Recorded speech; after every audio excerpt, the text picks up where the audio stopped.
Hey YouTube, it is Monday and I am your Monday Mama. So welcome back to Trans Love Take Two. Thank you guys so much for tuning back in to hear another story, another week full of goodies. I'm going to make a quick announcement first and foremost to let you guys know that there is a few changes on the channel. Unfortunately, our Thursday girl has decided that she is going to take a step back and kind of just be in the moment that she needs to be in right now. She's left social media temporarily. She does want to come back at a later date, and she knows that she always has a home here on Trans Love Take Two.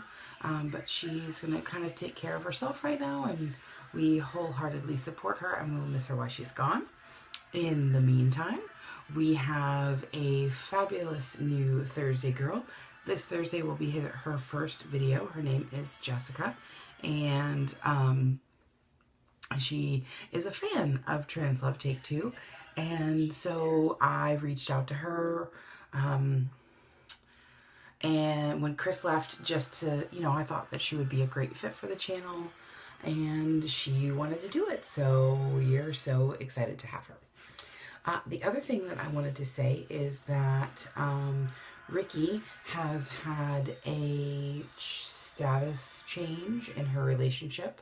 Her and Jay are no longer together, and so she resigned as her day of the week. And, her and I were talking back and forth, and she gets a lot out of this channel. I think we get a lot I know I get a lot from hearing her videos, and she wanted to be part of the process still so much, and so I asked her if she would stay and do a single girl perspective, or for the parts that she can do a retro perspective as far as what her relationship, the situations that she was in. Because I didn't want her to go. So thank you for staying, Ricky. I certainly appreciate it, and I'm sure all of our subscribers do as well. So with that said, that is all of our announcements at this point that I know. So our topic this week is it's twofold. It's the best thing about transition and the worst thing about transition from our perspective. So I will tell you that I think the best thing about the transition is that Quinn finally gets to be his true self.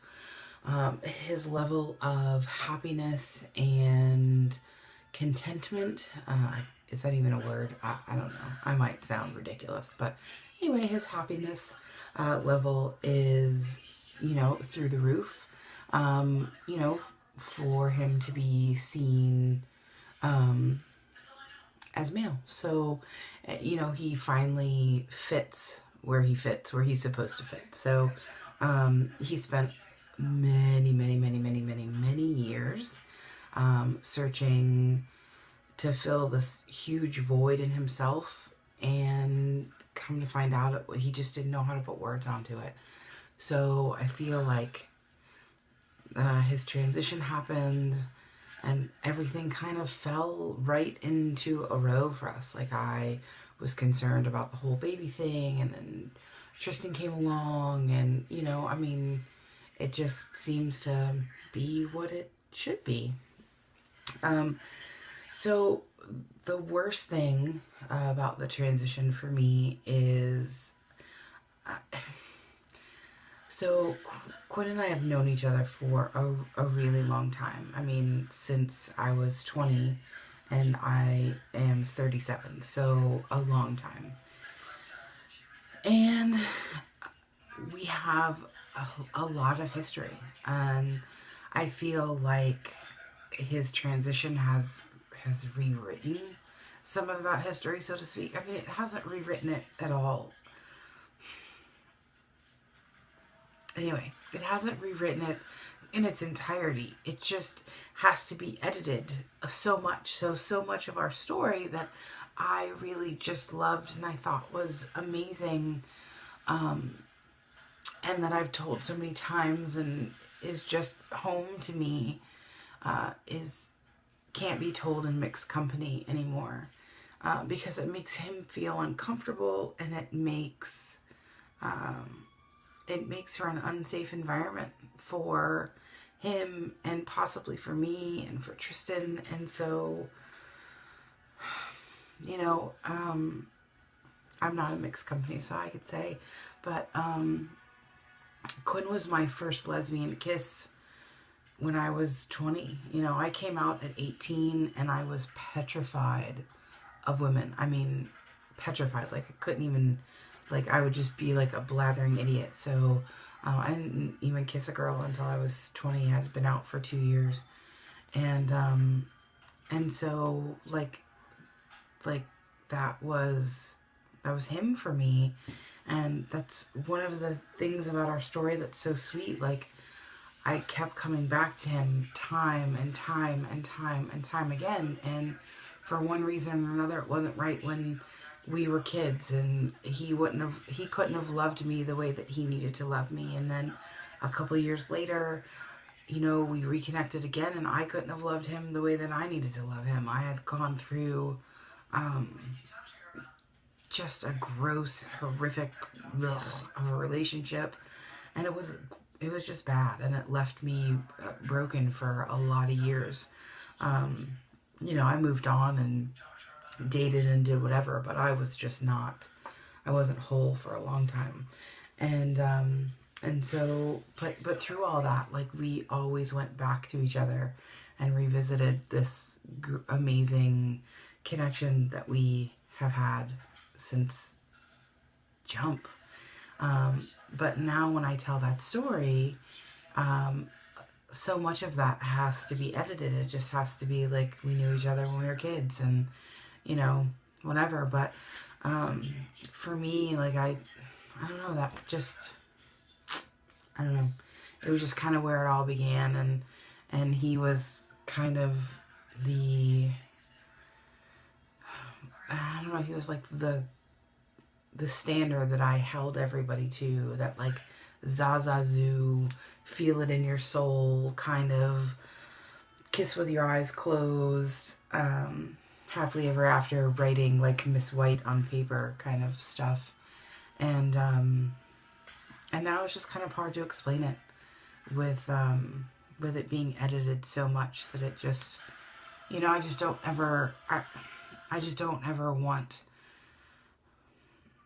I don't know, I just don't ever want it to be like it's just some guy, or we just had some friendship for a while and then it just worked. Like, it was way harder than that, and it was so much more than just some guy and just some, you know, friend. That is like, it was a full-on journey, and it took us a long time to figure out. Like, I almost had to die to like be able to tell him that I loved him. And, you know, I just don't like that part was edited. Like, I don't like that we were married in Boston, because at the time we were lesbians, and that's where you could get married. And so, like, we flew to Boston, just the two of us. My family didn't come. His family didn't come, not because they didn't support us, but because Boston's expensive and cold, and my mom had passed away by that point. So anyway, so like, you know, we were married in Boston because we were lesbians, and it was acceptable. And now, like, we just went to Boston to get married. Like, there's just pieces of our story that I feel like I can't tell, and I think that sucks. Anyway, so I hope you enjoyed the video. If you are not subscribed, subscribe up there, and comment down below. Next week, hopefully I won't cry. Although y'all haven't seen an ugly cry yet, y'all just see like the emotion, which is good, because the ugly cry is not pretty. Anyway, I will, hopefully next week we'll have a jazzier topic. Maybe no tears from Monday Mama. Until then, Tuesday, Wednesday, Thursday, Old Thursday, although she won't see this. I really appreciate everything that you brought to the channel and the social media stuff that you did for us. Now I'm going to have to learn how to use Twitter. Friday, Saturday, Sunday. You ladies are amazing, and thanks for taking this journey with me.